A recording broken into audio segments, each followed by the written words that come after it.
live from the C21 studios in LaSalle, Ontario. You're listening to the Nick and Joe Show, where we talk about people, places, and faces of our local community. It's showtime! What an introduction. Welcome everyone to the Showtime podcast studios in LA. Well, that's Nick. Tell everybody that's LA. Of course, LaSalle, Ontario. Here we are today with two great guests of ours. But this is a Nick and Joe podcast show. It's all about people, faces, and places in our community. And I'm your host, Joe Monteleone. Of course, with my host, Nick, here. Everybody knows him as Little Joe. But we got two great people here. Welcome. Yes, we got Ron Moro, the manager of Caboto Club in Windsor, which is located on Tecumseh Road in Parent, and Charlie Hotham from Hotham Building Supplies, located on Howard and EC Row Expressway. All right, well, when people move to the city, I want to touch on Hotham Building Materials, because Ron, this is very important. I know in the real estate business that when people come into the city and they say, where Devonshire Mall is at, I tell them it's always across Hotham Building Materials. So that's how popular this guy. This is how popular this guy is, and everybody does. You know him, Ron. You know him because he's always at Caboto Club. Well, we can't find him for lunch, but welcome again, everybody, to our first podcast show here, and you are two people that are recognized in your industries. Not only your places are recognized, but your faces, of course, and so forth. But today's topic, and I guess it's a topic that we all participate in daily right now. Of course, it's COVID, and so I want an open discussion of how it's affected us, if it's affected our industry today. Where do you think it's taking our industries tomorrow, and so forth? Open discussion, Ron or Charlie? Yeah, in our case, I think most people realize Caboto Club has been essentially shut down for about 7 months since that day in March, when Premier Ford decided and Trudeau decided to close the economy down. So it's affected us dramatically. We have not been open for that period of time. We've subsequently began opening in August, and very small. For example, the main bar opened, the pizzeria opened, small functions for up to about 50 people open. But the bread and butter of our industry, of our place, was the large events. Obviously, as everybody knows, we have 10 different banquet rooms. So it affected us tremendously. We went from 110 people on staff to now we're back a bit. So we've got about maybe 15, 18 back. Probably lost about $4 million in sales. We estimated about 800 events are gone. Some have been moved to 2021, but most are just canceled essentially. So it's been a dramatic effect, but we're not unlike anybody else in the city, like Charlie's business, I'm sure has been affected. So we're not crying the blues, because fortunately for us, Caboto Club's been around since 1925. We're going to hit 100 years in a few years. We're going to be here for that. We're going to be here for another 100 years because we're pretty well off and we're okay. But not a good time. Now for the listeners here, Ron, Caboto Club is probably the biggest banquet facility it is. in the city, and Yes. and of course, your bookings should have been completely booked for 2-3 years. Right. What's happening there? Well, for example, this year we were expecting probably one of our best years in about 10 years. That's how busy we were. Next year, we don't know. We really don't. And somebody tells you that it's going to be back to normal in 2021, they're just guessing. Nobody knows. Are you booking into the future, or are you? Most of the big weddings and galas that we had in 2020 moved their event to 2021 and 2022, at the galas particularly. The weddings have all moved to 2021. Now the ones that moved at the beginning of the year, like in January to, let's say, about March, they're now having second thought. So they're actually canceling or moving to 2022 or downscaling their event. So Yeah, we've got 2021 booked for large events, no question about that. The question mark on all of them, are they really going to happen? Nobody knows. We don't know. So. Perfect. And Charlie, feel free to come in the discussion at any time, as we want this to be an open discussion and so forth. Well, we're in uncharted waters right now with this COVID situation, and for us, I came back from a vacation early because of travel and closing of the border. I came back and I didn't know what I was going to be dealing with when I came back to Hotham Building Materials. But I did come back to some very frightened employees because of the unknown. And I immediately closed the showroom to people, and we did the curbside pickup, which was unheard of. We've never had to deal with this type of situation ever before. And it was okay in March because March is traditionally fairly slow. It's just starting to ramp up as we get closer to the end of March. So it didn't affect us too much right then, but as March was coming to a close and weather was changing and concrete guys were starting to get out there and perform their services and their work, we became very busy. And to have a showroom that was closed, it was taxing on our people because we were still doing curbside pickup. But now all these concrete guys needed tools. And we have a whole slew of different types of trowels, different types of bull floats, all that kind of stuff. And we were finding, taking the order over the phone, going out to someone's truck and saying, here's your order. No, that's not the trowel I wanted. I wanted a round one, or I wanted a rubber handle, not a wooden handle. So it became very taxing on our employees, and it very frustrating at the same time. So we had to make a decision, and that decision was to reopen our showroom with all of these self-distancing markings on the floor, taped off counter.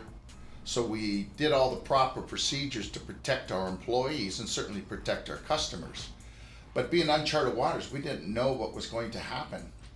And as it has turned out, we are so busy, it's unbelievable. But we attribute it to, and you listen and you ask questions of your customers, and what we're finding is that people that had cruises booked, summer cruises to take the kids when they got out of school away, or cottages rented, or some sort of vacations booked, they all got canceled. Yeah.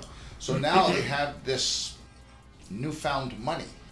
They got their money back from their trips, they got their money or deposits back from their cottages, and they had a pile of money here to do something with it. Many people decided to put a pool in. Many people put a driveway in, decks, fences, all that kind of stuff, which spurred on various parts of our economy. They injected a tremendous amount of dollars into an economy. We were fortunate enough to be part of that process. And for the first time, and I've been in this for 42 years, I have never been on allocation for steel, for concrete, or bags of cement. We were this year. We could not at times get truckloads of wire mesh. We were 2 weeks before we could get loads of steel. We were 3 weeks before we could get loads of concrete mix, because the whole province, not just Windsor, but the whole province was experienced that explosion of spending and wanting to spend in pools or decks and things. So those are the types of products that are required, and they just couldn't make it fast enough. So, and where does it go from here? I'm not so sure. I'm like Ron, nobody knows. It's, again, uncharted waters, but I don't think maybe next summer will be quite as brisk, but I don't know that. I can't. It's a crystal ball that I can't see. Maybe we should team up, and then all those people that have too much excess money, we'll give them a coupon to have pizza at Caboto. I'll be first in line. I know you'd be. Again.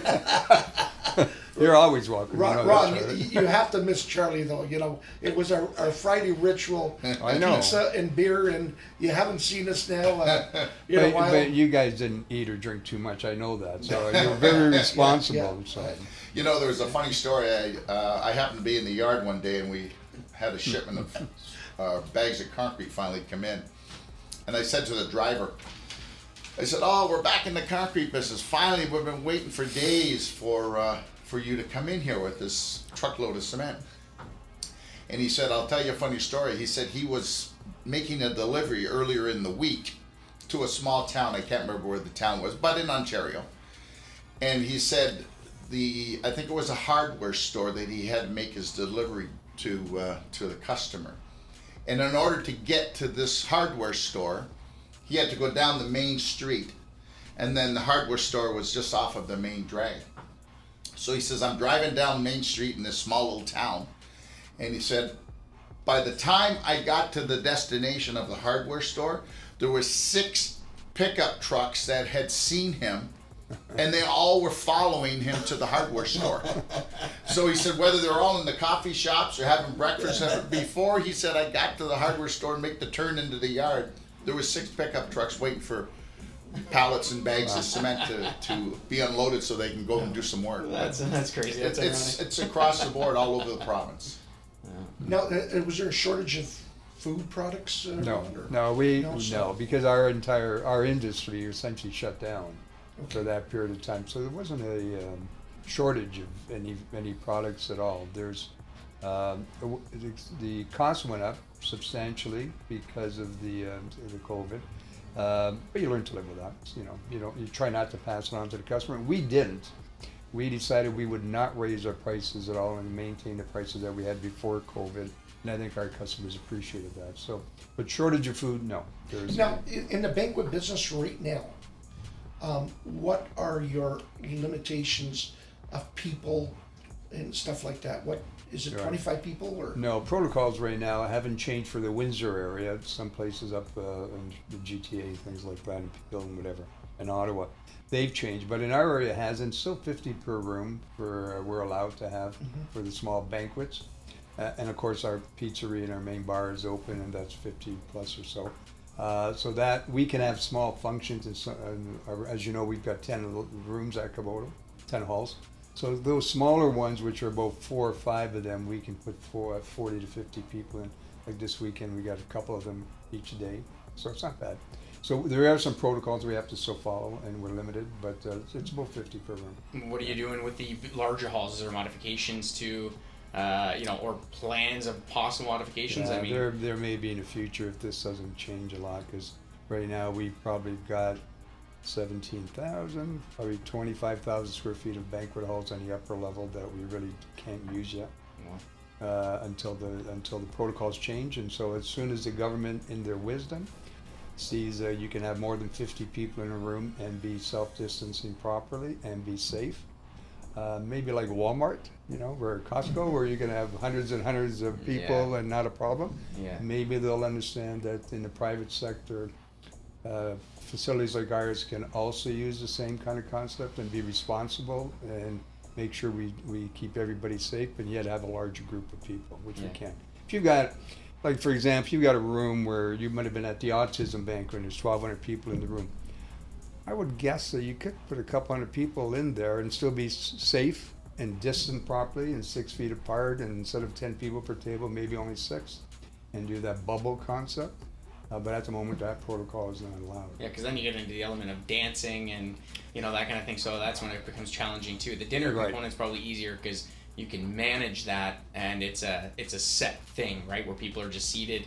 Where afterwards, when people typically congregate at the bar or on the dance floor, whatever the case is, that's going to be the challenge. Is after dinner, Yeah, it is a challenge, but if you keep the same protocols, and the protocols right now dictate that you need to wear a mask when you're not seated and eating, so keep the same protocols. So when you go up to the bar, have your mask when you get to the bar, and then have your and bring it back to the table. That works. When you're dancing with your wife or girlfriend or your partner, whatever, wearing a mask, I think that solves that. So I think there's solutions to everything. I don't think there could be a blanket rule for everyone without using some common sense and saying, okay, in this industry, maybe we can alter something. Mm-hmm. Maybe some of us in the industry are not so dumb. Mm-hmm. Maybe we can help them figure it out and use our common sense approach to our industry. We know our industry better than anybody in government does, for sure. Right. And that's, I mean, Charlie's business. They know their industry better than any government official, I'm sure of it. Mm-hmm. All they have to do is ask and say, how do we make it work for you so that you can survive Mm-hmm. and still be safe, and your customer base and your clients are safe as well. All right, we're gonna do a 5-minute break here. Again, today's show is sponsored by Hotham Building Materials and the Caboto Club of Windsor. We'll be back with you in 5 minutes. Looking for quality construction building supplies for your next project? Give Hotham Building Materials a call toll free at 1-866-593-0001 or visit them at hothambuilding.com. Giovanni Caboto Club is the premier facility for special events, celebrations, corporate functions, not to mention great food. Give them a call, support local, and order takeout. 226-774-0603. And we're back. We got the Nick and Joe show. We got Ron Moro from the Caboto Club and Charlie Hotham from Hotham Building Supplies. So, gentlemen, for your industries and everybody's industries, obviously there's been significant changes that have happened and will continue to happen. Where do you see your businesses changing or moving forward more in the technology aspect? So, using apps, using maybe more website based. Is there anything that you guys are doing that's going maybe digital? Well, we haven't begun to do that yet. We're still, I think, treating it with a great deal of caution. We're a hands-on type of business where people have to come in and want to touch and feel their tools and shovels and whatever. People are very finicky when it comes to the materials required to do the jobs that they're doing. So they're not just looking at a picture of a trowel. There's a sense of feel for it. There's all sorts of reasons they want to come and see the tool before they purchase it. The craftsman needs to feel Absolutely. that weight. And that makes sense. The trowel's way different. There's different dimensions to trowels. I know it sounds kind of quirky, but there are a lot of people that really are fussy when it comes to what they use to do their trade or do their skill. Charlie, how about site visits? Is Zoom coming into play instead of site visits today? Because you got many people that usually will go to a site meeting. Would Zoom come into play? Would architects show you plans today over the internet today? Has that changed? That certainly has changed, but that's changed not just because of COVID. That's just because our industry has begun to change to more technical and more areas of technology being revealed through Zoom and things. So you have a lot of out-of-town architects or engineers who don't have to make that journey down to a job site anymore. They can do it by Zoom. But when COVID hit, there were a lot of job sites that wouldn't let people on for a long time until, as things kind of broke free and things started to settle down and that fear mongering that was happening started to settle a little. They would let you in with all of those things in place, self-distancing, masks, all that kind of stuff. Because at the end of the day, for me, who've been in this rat race for 40 plus years, the site designates a lot of what products are going to be required. Pictures don't always tell the story. So you need to see the environment of which you're recommending a product to do a job for. It's the professional side, your engineer and architects, that are more apt to do the Zoom type meetings.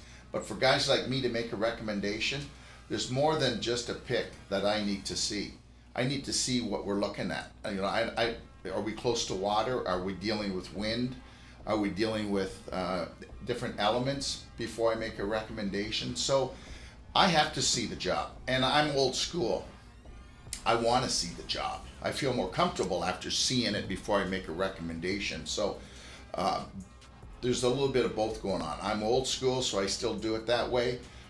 But the younger generation, absolutely, there's a lot of more high-tech things going on with site meetings, job site meetings, not having to have these people travel hours to be in attendance. So it's definitely changing. And I think it's impossible to fully substitute some things for technology. The reality is the construction industry is a huge in-person business because you have to see a product and see the 360, like you said, feel the weight of something, see the curvature, feel, and that's, the reality is, as digital as the world is going, some industries will not really change that much because there's some things that just can't be changed, right? Yeah. So I think that's a good example is one of them. How about you, Ron? I mean, what do you see as some of the changes and moving forward? And We're getting into the 21st century, of course, and so a lot of my meetings now with people from out of town are either Skype or Zoom or whatever, even Google or some other things. Our internal board meetings are now done virtually pretty much, although we've begun back to normal, so we're on site a bit with the social distancing. What we have open now, which is the main bar and pizzeria in the small rooms, we're doing a lot more of that, of letting the people know, well, special of the week, like I mentioned to you before, we got good old Italian special, polenta and toccio, for those of us who know what that is. See you Friday. And you didn't bring it. I didn't bring it. So we're doing a lot of that. We're hitting Facebook and all the other social media things. We're letting that out, and we find that's working. We're getting involved with the Windsor Tourism Bureau, for example. We're part of the Pizza Club. So all of a sudden that's bringing in people and stuff like that. So for the small part that we do have open, we are using a lot more social media techniques and things like that. And the future is going to be more of that. Awesome. There's no point kidding around about it. I mean, it's just a reality of life is that we're going to have to become more sophisticated. I'm like Charlie. I'm kind of old school, but I'm prepared to accept new school. Most of our new board members, for example, are of that generation that are saying, let's move on, let's get into the modern world. So we just know that's where we've got to go. How it's going to affect us, I don't know. Yeah. We'll see, but we're open to it completely. It's definitely the reality of the world right now, right? Well, I'll tell you what we have really seen, or I have really witnessed, is customers coming in, retail type customers coming in with a problem. They've already done their homework. Mm-hmm. They've already researched everything on the internet. They're coming in and saying, this is the product I think I need. Do you have something like this? They've done it all. They've watched videos. Right. They've searched the net of manufacturers and have printed out a data sheet on a product they think will work. They're coming to us looking for confirmation and guidance and things to do to put it down properly, or the do's and the don'ts of installation. So this young generation, they're light years ahead of guys like me. It's amazing to see it happen. Now, a lot of them are pulling products that aren't available, say, in Canada because they're on the world web. But we certainly always can find a product that is equal or certainly similar to what they found. We get the job done for them, we help them, we guide them, we teach them. So at the end of the day, they're getting their job done and accomplishing what they want. But their research has already been done by themselves. There's still an element of the expertise and, like I said, in-person conversation about that stuff, because I mean it's no different than medicine. Everybody seems to revert to Dr. Google for their symptoms and then find out that they're dying 2 minutes later, but in reality, they have a sty in their eye like me right now, so, and that's the reality, right? So you can't take technology and use that only, and that's something that you got to rely on people like yourselves that are experts in your business and your industries to help solidify or clarify some information and confirm what they're thinking or give them the right answer if they're on the wrong track, right? It's time though too. I notice we're doing more people calling and asking for information as opposed in past we'd say come by and pick up a brochure or whatever else. We're not saying that anymore. We're just saying go to our website, cabotoclub.com. Go on, look for the event planner. The entire brochure is there. Look at it. Look at pictures. If you have any questions, follow up and call. And you have to go on their website because of course they're Their menu is phenomenal, as always. But, you know, for people that want homemade sauce, I mean, Caboto Club pasta sauce is probably the most popular there is. Even my mother, who makes a great sauce, says, pick me up Caboto Club's meat sauce. Thank you. That's very nice of you to And say. So I just wanted to throw that in. Can we because, stop talking about food? I feel like I got a Caboto for lunch now. That's where we're going after this. That's No it. problem. Ron, make sure the OV is cold. Yeah. But whole barrel? anyways, yeah. So we it seems like we all in all our industries, you know, are taking COVID in a whole different perspective. There was something that was said yesterday, and I loved what was shared. Today is economical warfare with our biological survival, and you know, when you look at the economics of business today, there are people that are thriving. There are people that are just surviving, and then of course there are going to be people that in the end, no doubt about it, that are going to get hurt. But I believe that also it's you know, looking at the mental aspect of what's going on as well. There's a lot of depression.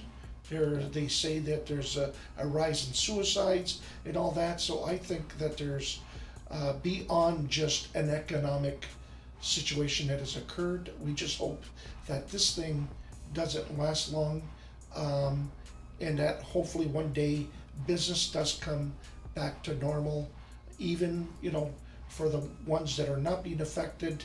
You know, no matter how you look at it, business has changed for all of us, and it's a whole new world. So anything that anybody wants to share going forward, but if not, I just want to say, Ron, thank you for joining us on our first podcast. Charlie, thank you for sharing with us also today. We're at C21 Showtime Realty in LaSalle. This is our podcast studio. Again, this is the Nick and Joe show, and we want to invite you gentlemen back for other discussions other than COVID in the future. Hopefully you will take our invitation, and I thank you again for the great open discussions. Nick? Wow, well, it's been first of all, it's been an honor to be here and being invited to attend your first podcast, and I enjoyed it. It was fun. And of course, sitting beside Ron here, who I've known for a long time.